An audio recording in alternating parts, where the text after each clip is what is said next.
வணக்கம். ஆகாஷவாணி.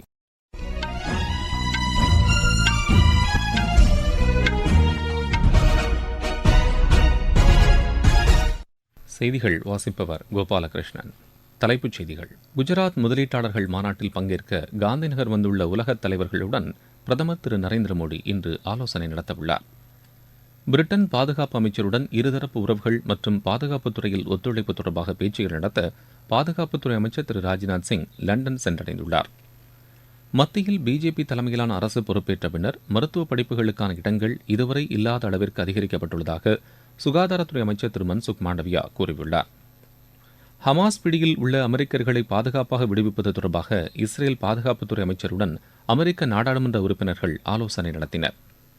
மலேசிய open badminton போட்டி இன்று கோலாலம்பூரில் தொடங்குகிறது. இனி விரிவான செய்திகள்.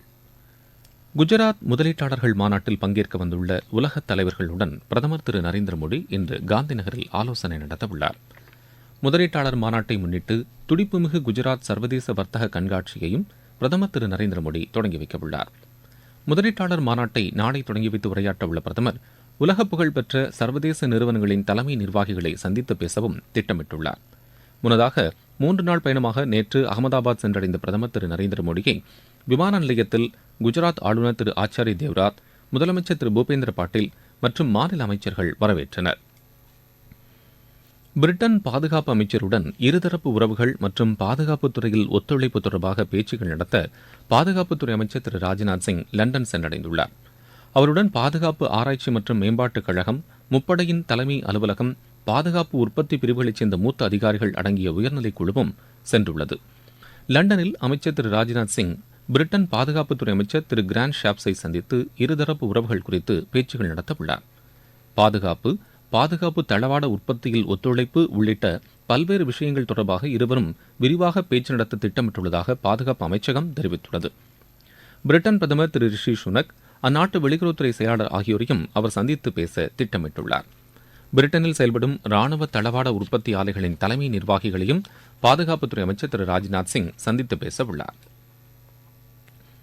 மத்தியில் பிஜேபி தலைமையிலான அரசு பொறுப்பேற்ற பின்னர் மருத்துவ படிப்புகளுக்கான இடங்கள் இதுவரை இல்லாத அளவிற்கு அதிகரிக்கப்பட்டுள்ளதாக சுகாதாரத்துறை அமைச்சர் திரு மன்சுக் மாண்டவியா கூறியுள்ளார். நேற்று புதுதில்லியில் மத்திய அரசு மருத்துவமனைகளில் புதிய வசதிகளை தொடங்கி வைத்து அவர் பேசினார். இந்தியாவின் மருத்துவ சேவை பிற நாடுகளுக்கும் விரிவுபடுத்தப்பட்டிருப்பதாக அவர் கூறினார். வருமுன் காப்போம் என்ற அடிப்படையிலும் அதிநவீன மருத்துவ வசதிகளுடன் நாட்டு மக்கள் அனைவருக்கும் உயரிய மருத்துவ சிகிச்சை கிடைக்க வேண்டும் என்ற நோக்கில் மத்திய அரசு செயல்பட்டு வருவதாகவும் திரு மன்சுக் மாண்டவியா தெரிவித்தார். நாடு முழுவதும் மேற்கொள்ளப்பட்டு வரும் நமது லட்சியம் வளர்ச்சியடைந்த பாரதம் யாத்திரை பொதுமக்களிடையே பெரும் வரவேற்பை பெற்றுள்ளது. மத்திய அரசின் திட்டங்கள் குறித்த விழிப்புணர்வை ஏற்படுத்துவதோடு விடுபட்ட பயனாளிகளுக்கு திட்டங்கள் சென்றடைவதை உறுதி செய்யும் நோக்கில் இந்த யாத்திரை நடத்தப்பட்டு வருகிறது. சென்னையில் நடைபெற்ற இந்த யாத்திரையில் ஏராளமானோர் பங்கேற்றனர். பிரதமரின் வேலைவாய்ப்பு உறுதி திட்டத்தால் தங்களது தொழிலை விரிவுபடுத்த முடிந்ததாக பெண் பயனாளி ஒருவர் தெரிவித்தார். என் பேர் ஷாம்லா சரவணன். சென்னையில் இருக்கேன். ஃபுட் ப்ராடக்ட்ன்ற கம்பெனியை 2011 ரன் பண்ணிட்டு இருக்கேன். பிஃபோர் ஸ்டார்டிங் திஸ் பிஸ்னஸ் நான் 2010 கவர்மெண்ட் ட்ரைனிங் MSME முடிச்சிட்ட உடனே ஹியூமன் என்டர்பிரனருக்கு ஸ்பெஷலாக கொடுக்குறாங்க இந்த ட்ரைனிங். இதை முடிச்சுட்டு 2011 நான் இந்த பிஸ்னஸை ஸ்டார்ட் பண்ணேன். ஃப்ரம் த பிகினிங் நான் சின்ன சின்ன கேட்ரிங்ஸ்க்கு தான் போனேன். அப்புறமா ஒரு இண்டஸ்ட்ரியல் கேட்ரிங்க்கு போகணுன்ற ஒரு பெரிய லெவலுக்கு போனேன். இப்போ என்னோட பிஸ்னஸை டெவலப் பண்ணணும்னு நினைச்சப்போ எனக்கு பிரதான் மந்திரி எம்ப்ளாய்மெண்ட் ஸ்கீமில் எனக்கு லோன் கிடைச்சது. அந்த லோனை வச்சு நான் மெஷினரிஸ் வாங்கியிருக்கேன். அது மூலமா நான் பிசினஸை டெவலப் பண்ணிட்டு இருக்கேன். இந்த ஸ்கீம்ல லோன் கொடுத்த பிரதான் மந்திரிக்கு என்னோட நன்றியை நான் தெரிவித்துக் கொள்கிறேன். ஹமாஸ் பிடியில் உள்ள அமெரிக்கர்களை பாதுகாப்பாக விடுவிப்பது தொடர்பாக இஸ்ரேல் பாதுகாப்புத்துறை அமைச்சருடன் அமெரிக்க நாடாளுமன்ற உறுப்பினர்கள் ஆலோசனை நடத்தினர். இஸ்ரேல் தலைநகர் டெல் அவிவுக்கு வந்துள்ள அமெரிக்க முன்னாள் துணை அதிபர் திரு மைக் பென்ஸ் தலைமையிலான நாடாளுமன்ற குழுவினர் இஸ்ரேல் பாதுகாப்புத்துறை அமைச்சர் திரு யோவோ காலண்டை சந்தித்து பேசினர். காசாவில் ஹமாஸ் பிடியில் உள்ள அமெரிக்கர் உட்பட 136 பணைய கைதிகளை விடுவிப்பது தொடர்பாகவும் இருதரப்பினரும் ஆலோசனை நடத்தினர். இஸ்ரேல் பாதுகாப்புக்கு அச்சுறுத்தலாக விளங்கும் சக்திகள் தொடர்பாக இரு நாடுகளின் உளவு அமைப்புகளிடம் உள்ள தகவல்களை பரிமாறிக்கொள்வது தொடர்பாகவும் இந்த சந்திப்பின் போது ஆலோசிக்கப்பட்டது. நீங்கள் கேட்டுக்கொண்டிருப்பது ஆகாஷவாணியின் செய்தி அறிக்கை.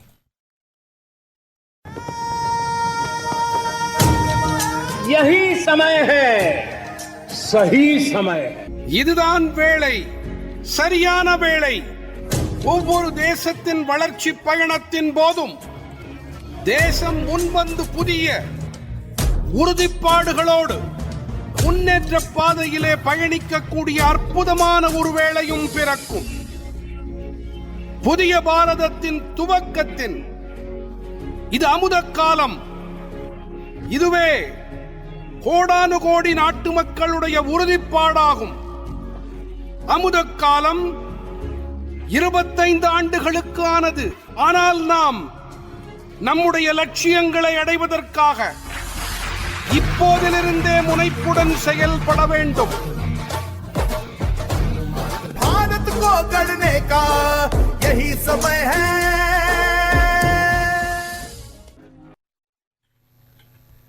இந்தியாவுக்கும் மாலத்தீவுக்கும் இடையே ஆரோக்கியமான உறவு நீடிக்க வேண்டும் என்று மாலத்தீவில் உள்ள பல்வேறு அமைப்புகள் தெரிவித்துள்ளன. சமீபத்தில் மாலத்தீவின் சில அமைச்சர்கள் இந்தியாவுக்கு எதிராக தெரிவித்த கருத்துக்களை அடுத்து இரு நாடுகளுக்கிடையே உறவில் பின்னடைவு ஏற்பட்ட நிலையில் மாலத்தீவு சுற்றுலா தொழிற்சங்கம், தேசிய உணவு விடுதிகள் அமைப்பு, மாலத்தீவு சுற்றுலா முகவர்கள் மற்றும் பயண முகவர்கள் உள்ளிட்ட பல்வேறு அமைப்புகள் சார்பில் விடப்பட்டுள்ள ஒரு அறிக்கையில் இந்தியா மாலத்தீவின் நெருங்கிய மற்றும் நட்பு நாடு என்று கூறப்பட்டுள்ளது. மாலத்தீவு நெருக்கடிகளை சந்தித்தபோது முதலில் வருகை தந்து உதவிய நாடு இந்தியா என்றும், பெருந்தொற்றுக்கு பின்னர் மாலத்தீவு மீண்டு வருவதற்கு இந்தியா உதவியதாகவும் அதில் குறிப்பிடப்பட்டுள்ளது. இந்நிலையில் இந்தியாவுக்கு எதிரான செயல்பாடுகள் தொடர்பாக நாடாளுமன்றத்தில் வெளியுறவுத்துறை அமைச்சர் மூசா ஜமீரை அழைத்து விசாரிக்க வேண்டும் என்று அந்நாட்டின் முன்னாள் துணை அதிபர் திரு அகமது ஹதீப் வலியுறுத்தியுள்ளார். தமிழகத்தில் சில போக்குவரத்து தொழிற்சங்கங்கள் இன்று வேலைநிறுத்தம் அறிவித்துள்ள போதிலும் மாநிலத்தில் பேருந்துகள் வழக்கம் போல் இயக்கப்பட்டு வருவதாக போக்குவரத்துத்துறை அமைச்சர் திரு சிவசங்கர் தெரிவித்துள்ளார். சென்னையில் இன்று காலையில் செய்தியாளர்களிடம் பேசிய அவர், பெரும்பாலான தொழிலாளர்கள் பணியாற்றி வருவதாகவும் பொதுமக்கள் சிரமமின்றி பயணிக்க போதிய ஏற்பாடுகள் செய்யப்பட்டுள்ளதாகவும் கூறினார். சென்னை மாநகரில் பெரும்பாலான பேருந்துகள் இயக்கப்பட்டு வருவதாக மாநகர போக்குவரத்துக் கழக பொது மேலாளர் திரு ஆல்ஃபி ஜான் வர்கீஸ் தெரிவித்துள்ளார். இந்நிலையில் வேலைநிறுத்தத்திலிருந்து விலகுவதாக ஐஎன்டியூசி தொழிற்சங்கம் அறிவித்துள்ளது. திமுகவின் தொழிற்சங்கமான தொழிலாளர் முன்னேற்ற பேரவையும் இந்த வேலைநிறுத்தத்தில் பங்கேற்கவில்லை. மாநிலத்தில் அனைத்து பேருந்து நிலையங்களிலும் பாதுகாப்பு பணியில் காவல்துறையினர் ஈடுபடுத்தப்பட்டுள்ளனர். பேருந்துகள் இயக்குபவர்களை தடுக்க முற்படும் நபர்கள் கைது செய்யப்படுவார்கள் என்று தமிழ்நாடு காவல்துறை தலைமை இயக்குநர் திரு சங்கர் ஜிவால் எச்சரித்துள்ளார். கன்னியாகுமரி, கோவை, ஈரோடு, மதுரை உள்ளிட்ட பல மாவட்டங்களில் காவல்துறையினர் பாதுகாப்புடன் பேருந்துகள் இயக்கப்பட்டு வருகின்றன. போக்குவரத்துக் கழக ஊழியர் சங்க பிரதிநிதிகளுடன் தமிழக அரசு உடனடியாக பேச்சு நடத்தி அவர்களின் கோரிக்கைகளுக்கு தீர்வு காண வேண்டும் என்று மத்திய இணையமைச்சர் திரு எல் முருகன் வலியுறுத்தியுள்ளார். இது தொடர்பாக அவர் வெளியிட்டுள்ள அறிக்கையில், ஓய்வு பெற்ற தொழிலாளர்களுக்கு பணப்பலன் வழங்கப்பட வேண்டும், அகவிலைப்படி உயர்வை வழங்க வேண்டும் என்பன உள்ளிட்ட பல கோரிக்கைகளை வலியுறுத்தி 16 தொழிற்சங்கங்கள் வேலைநிறுத்தத்திற்கான நோட்டீஸை வழங்கியதை சுட்டிக்காட்டியுள்ளார். விளையாட்டுச் செய்திகள். மலேசிய ஓபன் பேட்மிண்டன் போட்டி இன்று கோலாலம்பூரில் தொடங்குகிறது. இம்மாதம் 19ஆம் தேதி வரை நடைபெறவுள்ள இந்த போட்டியில் ஆடவர் ஒற்றையர் பிரிவில் இந்தியாவின் HS பிரணாய், லக்ஷ்யா சென் கலந்து கொள்கின்றனர். ஆடவர் இரட்டையர் பிரிவில் சாத்விக் சாய்ராஜ், சிராக் ஷெட்டி இணை பங்கேற்கிறது. மகளிர் ஒற்றையர் பிரிவில் முன்னணி வீராங்கனையான PV சிந்து பங்கேற்கவில்லை. மகளிர் இரட்டையர் பிரிவில் இந்தியாவின் அஸ்வினி பொன்னப்பா, தனிஷா இணையும் த்ரிஷா காயத்ரி இணையும் பங்கேற்கின்றன. இந்தியா ஆஸ்திரேலிய அணிகளுக்கு இடையேயான 3வது மற்றும் இறுதி மகளிர் 2020 கிரிக்கெட் போட்டி இன்று நடைபெறுகிறது. மும்பையில் நடைபெறும் இப்போட்டி இன்றிரவு 7 மணிக்கு தொடங்குகிறது. ஏற்கனவே நடைபெற்ற 2 போட்டிகளில் தலா ஒரு போட்டியில் வெற்றி பெற்ற இரு அணிகளும் சமநிலையில் உள்ளன. இன்றைய போட்டியில் வெற்றி பெறும் அணி தொடரை கைப்பற்றும். புரோ கபடி லீக் போட்டியில் நேற்று பெங்களூரு அணி 35-33 என்ற புள்ளி கணக்கில் பாட்னா அணியை வென்றது. மற்றொரு போட்டியில் தில்லி அணி 40-34 என்ற புள்ளி கணக்கில் மும்பை அணியை வென்றது. மீண்டும் தலைப்புச் செய்திகள். குஜராத் முதலீட்டாளர்கள் மாநாட்டில் பங்கேற்க காந்திநகர் வந்துள்ள உலகத் தலைவர்களுடன் பிரதமர் திரு நரேந்திர மோடி இன்று ஆலோசனை நடத்தவுள்ளார்.